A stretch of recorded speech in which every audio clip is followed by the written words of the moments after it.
સૌરાષ્ટ્રમાં અનરાધાર જી હા ગુજરાતમાં ભારેથી અતિ ભારે વરસાદની હવામાન વિભાગે આગાહી કરી છે। દક્ષિણ ગુજરાત અને સૌરાષ્ટ્રમાં પડી શકે છે અતિ ભારે વરસાદ। એક સાથે 4 સિસ્ટમ સક્રિય થતા ગુજરાતમાં ધોધમાર વરસાદ પડે તેવી સંભાવના છે। દક્ષિણ ગુજરાતના નવસારી અને વલસાડના અતિ ભારે વરસાદની આગાહી વ્યક્ત કરવામાં આવી છે। તો સૌરાષ્ટ્રના જૂનાગઢ, અમરેલી, ભાવનગર, ગીર સોમનાથમાં અતિ ભારે વરસાદ પડી શકે છે। આ ઉપરાંત અમદાવાદ, ગાંધીનગર, વડોદરા અને નર્મદામાં પણ ભારેથી અતિભારે વરસાદ ખાબકી શકે છે।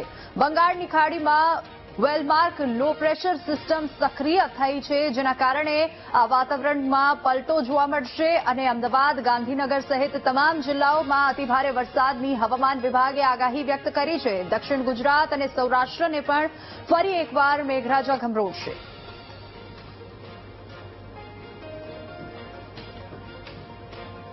ગીર સોમનાથના સૂત્રાપાડામાં ધોધમાર વરસાદની એન્ટ્રી થઈ। ભારે વરસાદને લીધે ખેતરોમાં વરસાદી પાણી ભરાયા છે, તો મેઘરાજા મન મૂકીને વરસતા ખેડૂતો ખુશખુશાલ બન્યા છે। જિલ્લાના અન્ય વિસ્તારોમાં પણ વરસાદી માહોલ જામ્યો છે, તો ખેતરોમાં પાણી ભરાતા કેટલીક જગ્યાએ પાણી પણ ભરાયા છે, તો કેટલીક જગ્યાએ મેઘરાજાની એન્ટ્રી થતા ખેડૂતો ખુશખુશાલ બન્યા છે। ધોધમાર વરસાદથી ગીર સોમનાથના સૂત્રાપાડામાં અનેક જગ્યાએ પાણી ભરાવાની સ્થિતિ પણ સર્જાઈ છે।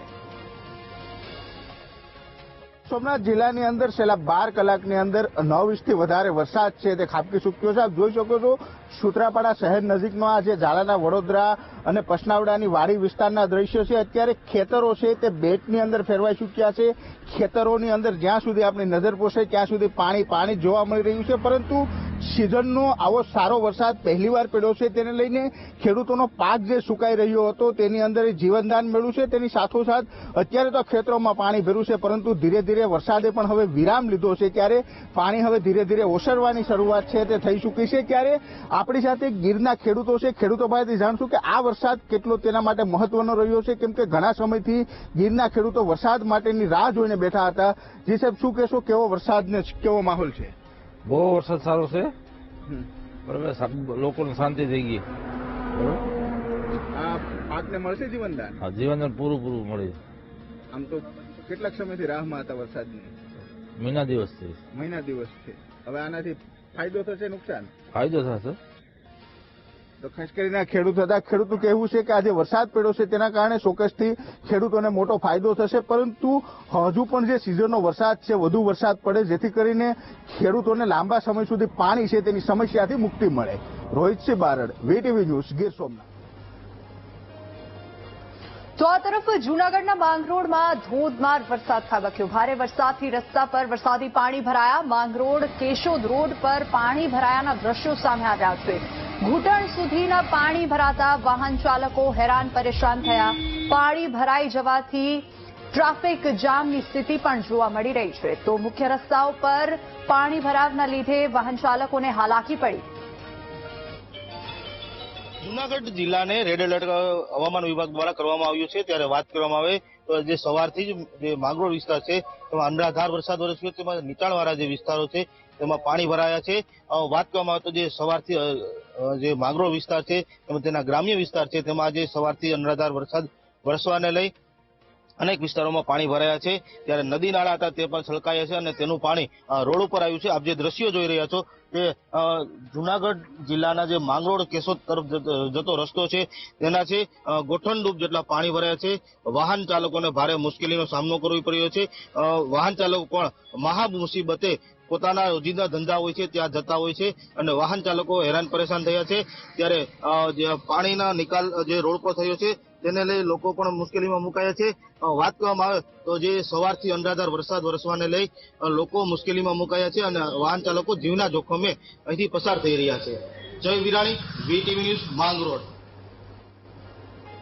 આ તરફ જૂનાગઢમાં માંગરોળના દરિયામાં કરંટ જોવા મળ્યો છે। કરંટને કારણે બોટ એકબીજા સાથે અથડાઈ અને દરિયામાં જેટી ઉપર લાંગરેલી બોટો એકબીજા સાથે અથડાઈ છે।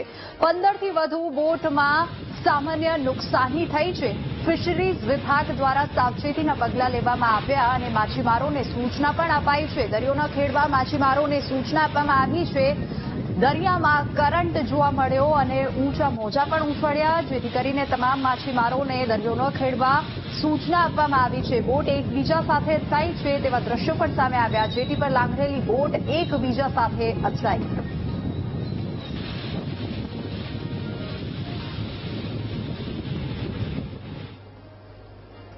જૂનાગઢ જિલ્લાના વિવિધ વિસ્તારોમાં ભારે વરસાદ જોવા મળ્યો. માંગરોળના ગ્રામ્ય વિસ્તારમાં રસ્તા બંધ કરવામાં આવ્યા.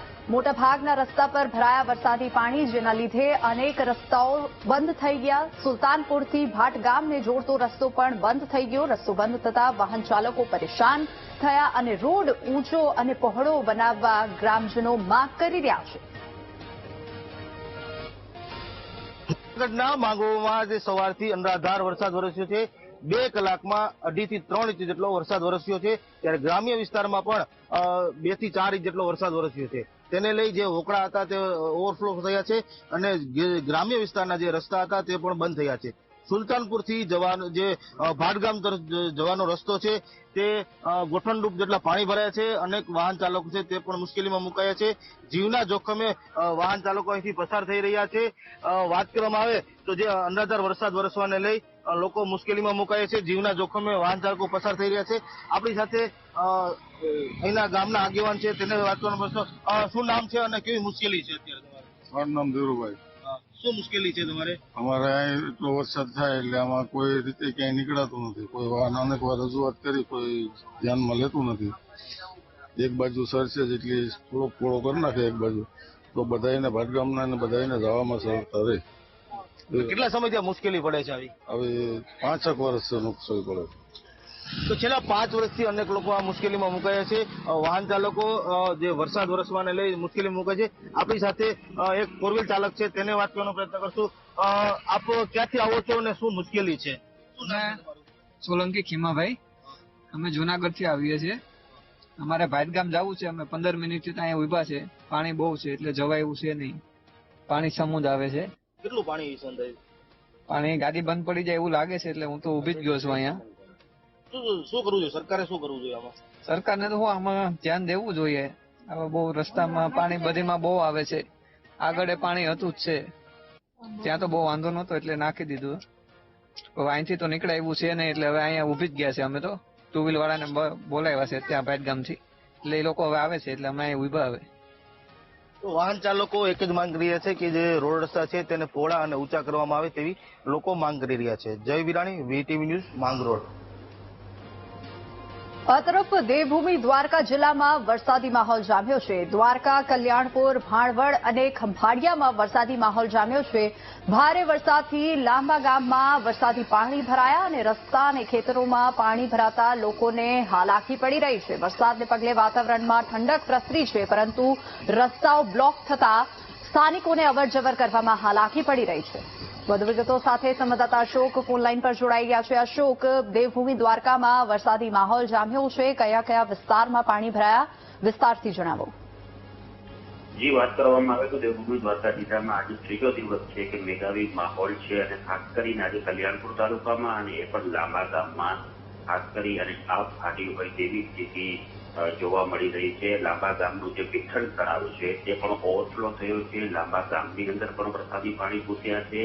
લાંબ અને પરસત જવાનો જે રોડ છે એ રોડ પણ બ્લોક થઈ ગયો છે વરસાદી પાણીના લીધે. હજુ પણ દેવભૂમિ દ્વારકા જિલ્લાના ગ્રામ્ય વિસ્તારો જેમ કે ભાણવડ પંથક, ખંભાળિયા પંથક, કલ્યાણપુર પંથક અને દ્વારકા પંથકમાં પણ ધીમી ધારે વરસાદ યથાવત છે. હજુ પણ ભારે વરસાદની શક્યતા વ્યક્ત કરાઈ રહી છે. જી વિધિ. જી અશોક, આભાર સમગ્ર માહિતી બદલ.